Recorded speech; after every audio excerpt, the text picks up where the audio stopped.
El Ministerio Apostólico Altar de Jehová de Eclesia presenta lo mejor del trigo.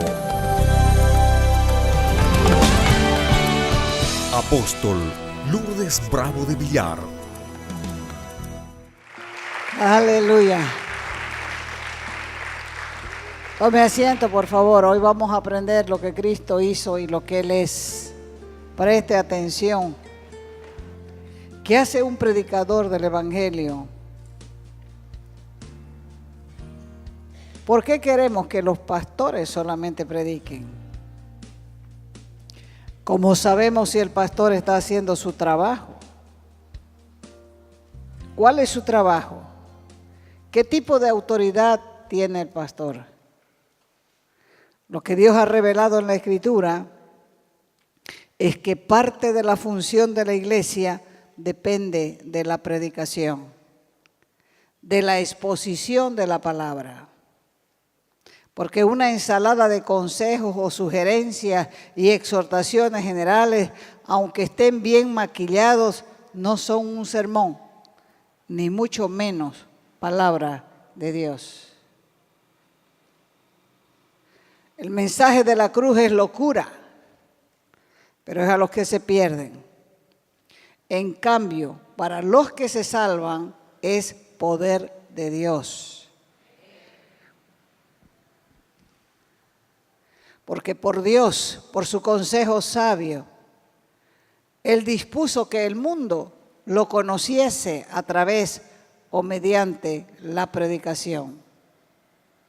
Y tuvo a bien salvar mediante la locura de la predicación para el que cree. La predicación no es una entrega de un sermón semanal. Es más que una conferencia. Es más que un estudio bíblico. Es la esencia de toda una vida cristiana. Es tan importante esta tarea de proclamar las buenas nuevas de salvación que Pablo sentía una urgencia y una vez exclamó: ¡ay de mí!, dijo él, si no predico el Evangelio. Pablo toda su vida anheló predicar el Evangelio donde Cristo no hubiera sido conocido. Y todo predicador fiel puede afirmar sin titubeos: no me avergüenzo del Evangelio, porque es poder de Dios para todo aquel que cree. Por eso predicamos la palabra, por eso enseñamos, por eso les exhortamos a que la lean, porque es poder de Dios para todo aquel que cree. Todo buen predicador siempre está buscando palabra para enseñar al pueblo. Porque esa es su carga, esa es su responsabilidad, ese es su llamado. Siempre está alerta para escuchar la voz de Dios. Además, detrás de un buen sermón, de un buen mensaje, hay horas de lectura, de preparación, de meditación.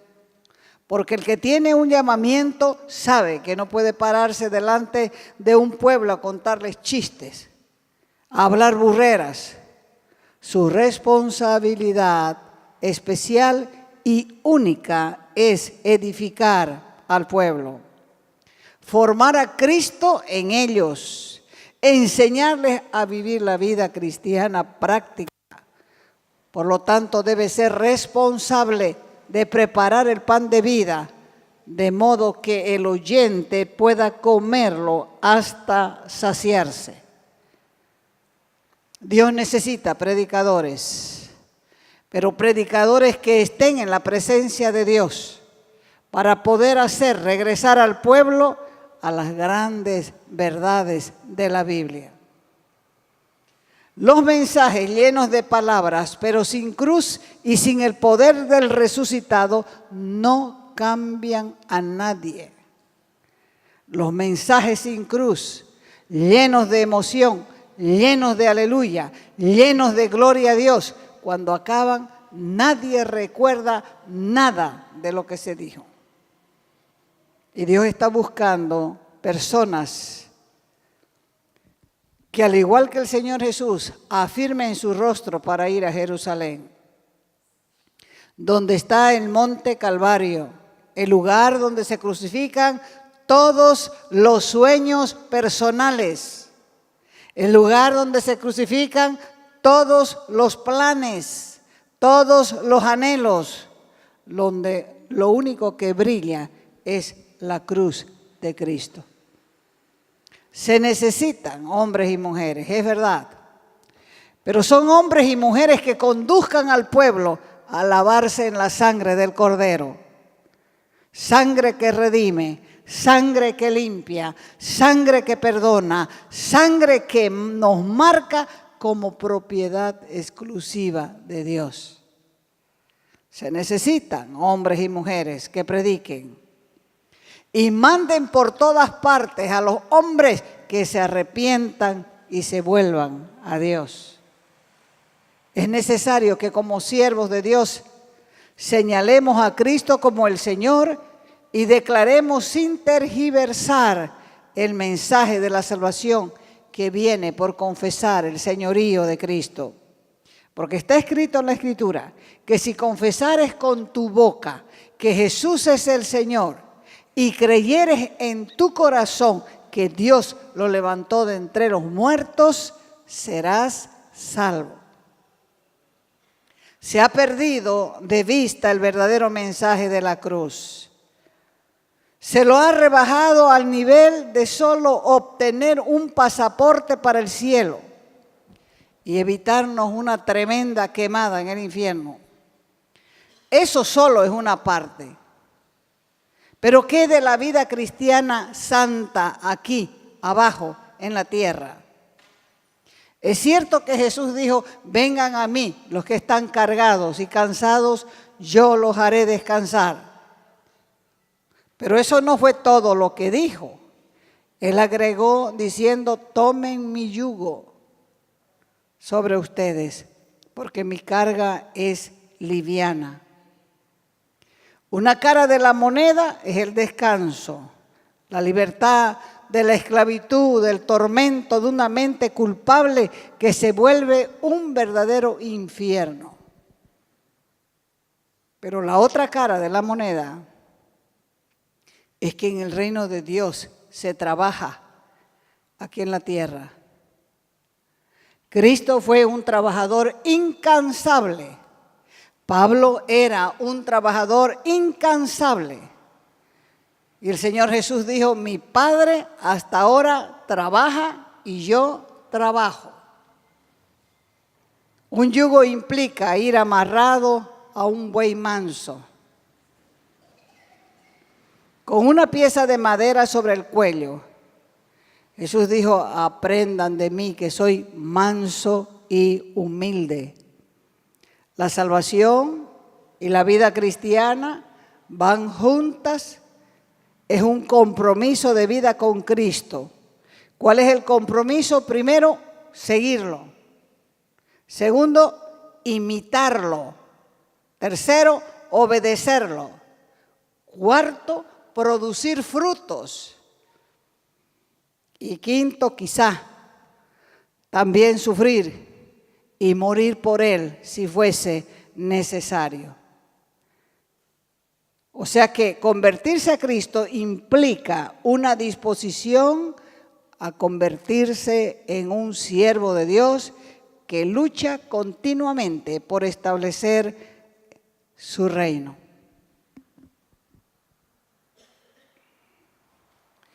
Una invitación muy común y popular en los mensajes evangelísticos es el que se toma de Apocalipsis 3:20. ¿Cuántos lo han escuchado? Apocalipsis 3:20 dice, yo estoy a la puerta y llamo. Si alguno oye mi voz y abre la puerta, entraré, cenaré con él y él conmigo. ¿Cuántos han escuchado esas palabras en un mensaje evangelístico? Levanten la mano.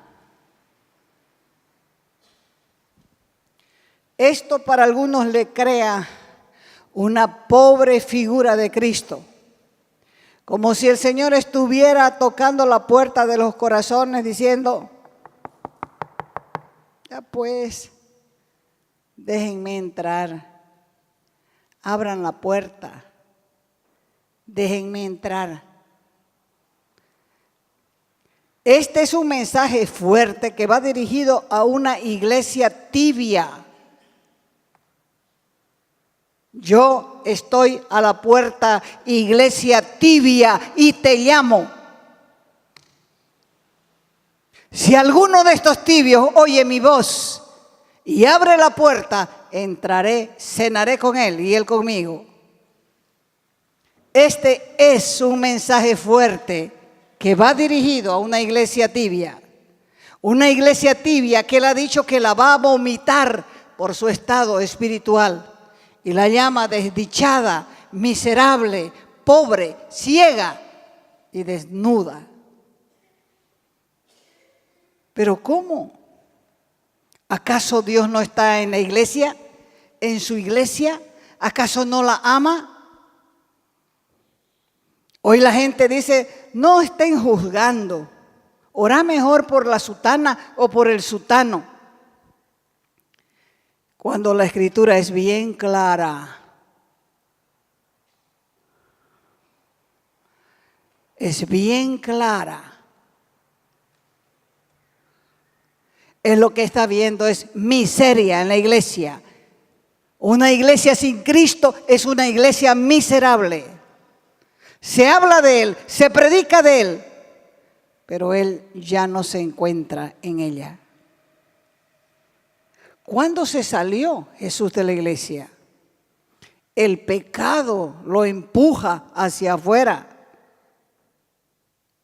Por eso es que Él vuelve a llamar por si alguno oye su voz y abre la puerta. Porque lo sacaron a empujones por el pecado. Y Dios está llamando porque aún tiene esperanza de volver a la intimidad con su iglesia, si alguno quiere. Este mensaje no es para el mundo. Este mensaje es para la iglesia de hoy, que se siente que no le falta nada, que es rica y que no tiene necesidad de nada. Este es un mensaje para la iglesia que tiene sus ojos en las cosas temporales y no en las eternas.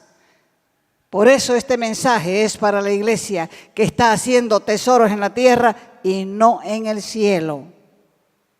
Y Jesús te da un consejo. Hoy de nuevo, déjame entrar.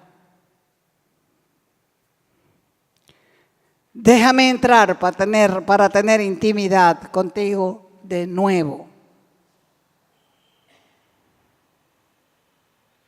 La iglesia da una falsa impresión de cristianismo como si fuera una religión impía, mientras otros solamente buscan dinero, fama y poder, buscando la felicidad como en el mundo se busca. Pero Dios nos está advirtiendo para que tengamos mucho cuidado para no engañar a nuestra propia alma. Otra vez Apocalipsis 3:20. Yo estoy a la puerta y llamo. Si alguno oye mi voz y abre la puerta, entraré, cenaré con él y él conmigo. En primer lugar, Jesús es Dios y tiene todo el poder. ¿Quién es el Señor aquí? ¿Jesús o el pecador? Parece que el pecador, porque si quiere, lo deja entrar. Y si no quiere, lo deja afuera. Eso no es así. El pecador simplemente es un pecador y no es un pobrecito pecador. Es un cualquiera, es un don nadie. Un pecador es uno que está separado de Dios. Un pecador es un muerto espiritual con mal olor. Un pecador es un perdido, es un errante, es un carnal, es un hijo de ira. Es un hijo de desobediencia. Mientras que el Señor Jesús tiene un nombre que es sobre todo nombre. Es la autoridad suprema, es el dueño del universo. Su Padre le dio un nombre que es sobre todo nombre, para que en el nombre de Jesús se doble toda rodilla, tanto de los que están en el cielo, en la tierra y debajo de la tierra. Muchos predicadores reducen el mensaje a una especie de oferta y demanda. ¿Quieren que Dios los sane? ¿Quieren que Dios los prospere? ¿Quieren tener éxito? El Evangelio no es un panacea, no es un remedio cúralo todo, que resuelve todos los problemas y deja al hombre con una aureola espiritual, donde no hay compromiso, donde no hay obligaciones, ni crisis, ni trabajo, ni responsabilidades. Eso sería como ofrecer al hombre que se convierta en un Superman. ¿Acaso es este el Evangelio? No. Cada vez que se predica así, el diablo se ataca de risa. Es como si le hicieran cosquillas. No se deben rebajar las demandas del Evangelio. No. Y 1000 veces no. Si predicamos el mensaje de la cruz, el Espíritu Santo va a honrar con resultados de calidad y cantidad. Por eso decía Pablo, me propuse no saber entre ustedes cosa alguna, sino a Jesucristo y a este crucificado. Ese es el mensaje que debemos predicar. Corintios 2, 2 de Corintios 4, 5 dice, porque no nos predicamos a nosotros mismos. Predicamos a Jesucristo como Señor y a nosotros como sus siervos por amor a Jesús. Ese es el tipo de hombres y mujeres que Dios está buscando. Pablo está hablando de dos cosas, lo que Cristo hizo y lo que Él es. Ese es el verdadero mensaje, lo que Cristo hizo y lo que Cristo es. Ambas son una realidad de un mismo hecho. ¿Qué es lo que Cristo hizo? Lo dijo Pablo, 1 de Corintios, capítulo 15, versos 3 y 4. Porque primeramente les he enseñado lo que asimismo recibí, que Cristo murió por nuestros pecados conforme a las Escrituras. Este es un hecho histórico. Cristo existió como hombre, nació de una virgen, vivió en este planeta como hombre hasta que se hizo adulto. Juan 1:14 lo confirma, el Verbo se hizo carne y habitó entre nosotros. Quiere decir el Verbo, la palabra, Jesús se hizo hombre y vivió, habitó entre nosotros. Cristo es verdadero Dios y verdadero hombre. Como hombre se humilló hasta lo máximo, conoció la crisis y la realidad de vivir preso en su propio cuerpo. Experimentó hambre, experimentó frío, experimentó sueño, experimentó cansancio, sed. Tuvo que viajar como todos, caminar como todos. No hubo una sola realidad de la naturaleza humana que no fuera encarnada por Jesús. La naturaleza humana de Jesús en nada fue distinta a la naturaleza humana nuestra, excepto por el pecado. Su existencia histórica es real, es genuina, imposible de negar, tanto que la historia de la humanidad está dividida en dos etapas: antes de Cristo y después de Cristo. Todo lo hizo para que los que creamos en Él tengamos vida eterna. Y no solo eso, sino también el derecho de ser llamados hijos de Dios, siendo adoptados por medio de Él. La vida de Cristo termina con la experiencia de su última semana en la tierra, cuando es entregado por uno de sus discípulos, cuando padece en manos de los sacerdotes, cuando los discípulos lo abandonaron, cuando los romanos lo clavaron en una cruz, pero no muere como mártir, sino como redentor, porque Él es quien con su sangre satisface las demandas divinas. Y como si esto fuera poco, hace lo que ningún hombre puede hacer por sí mismo, diciendo: yo pongo mi vida y la vuelvo a tomar. Nadie me quita mi vida. Yo tengo poder para poner mi vida y tengo poder para volverla a tomar.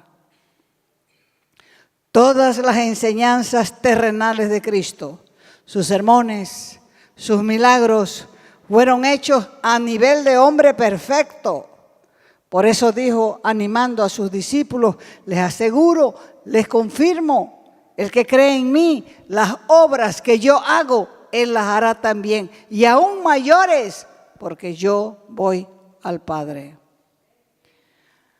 La cruz y la tumba son totalmente divinas. A ninguno se le ocurriría morir en una cruz por gente que no ha visto nunca. Y solo Dios puede levantarse de los muertos.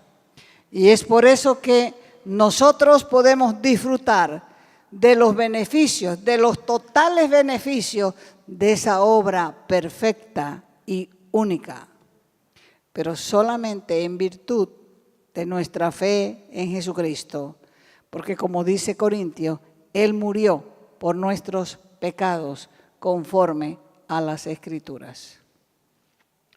La vida de Cristo es un ejemplo que sus seguidores debemos imitar, porque con su manera de vivir derrotó a Satanás y con su manera de morir lo exhibió públicamente, triunfando sobre ellos en la cruz, abriendo de esa manera una entrada al lugar santísimo, la misma presencia de Dios.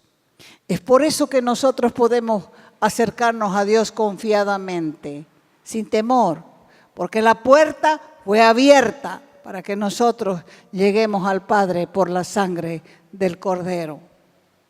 Por eso, así se debe proclamar el Evangelio. Cuando Jesús y sus discípulos predicaban su mensaje, no hacían una mera invitación. ¿Quiere usted aceptar a Jesucristo? ¿Quiere usted? Estos son los beneficios de la salvación. No. No va a encontrar ahí en los evangelios ninguna llamada de Jesús para que lo acepten. Ninguna.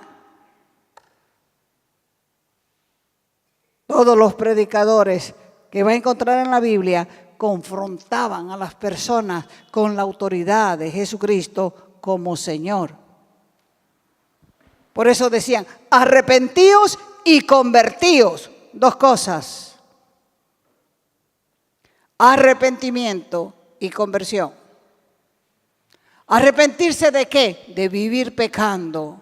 Y convertirse, cambiar la manera de vivir.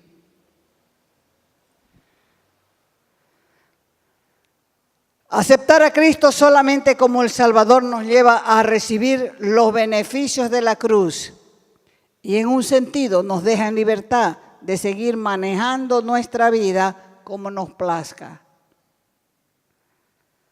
El que reconoce a Cristo como el Señor y soberano tiene que saber dos cosas importantes.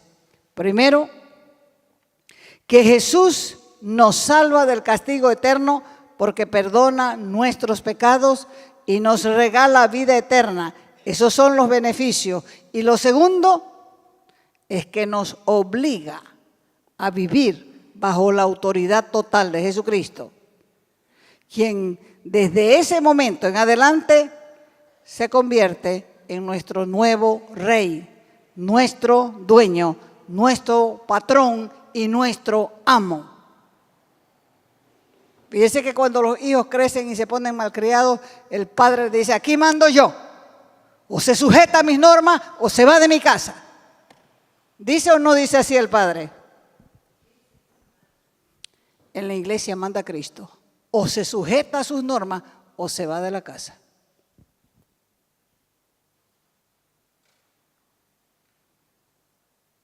O sea que hay un cambio radical de lealtad. El arrepentimiento trae el nuevo nacimiento.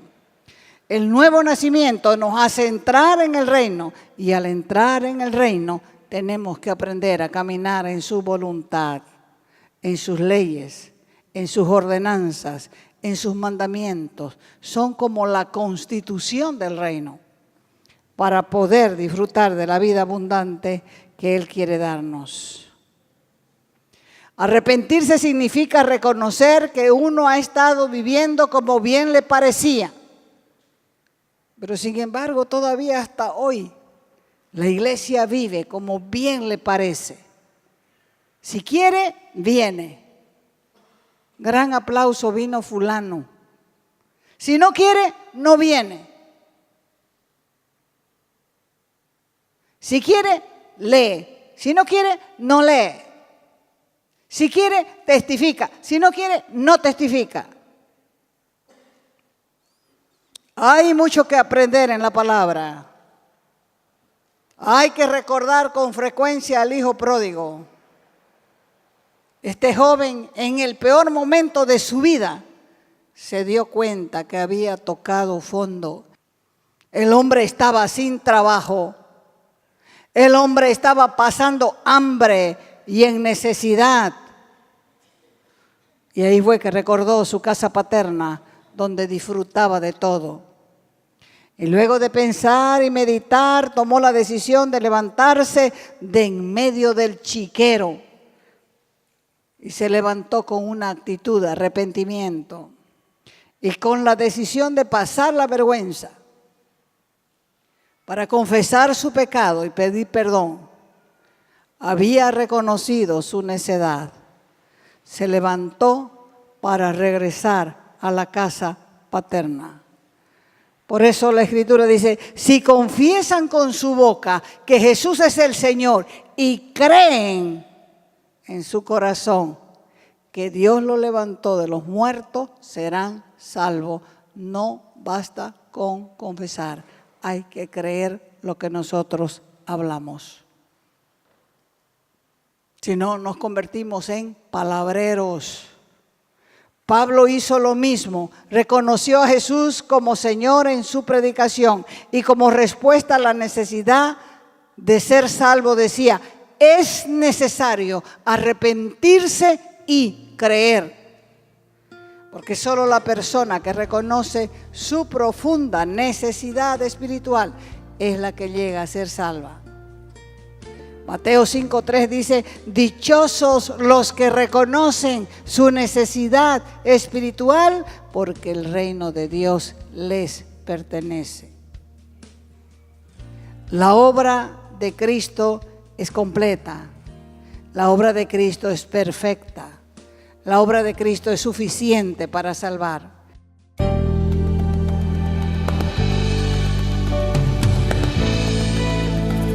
Te invitamos a nuestras conferencias los días viernes, sábados y domingos a las 20 horas y el domingo a las 10 de la mañana.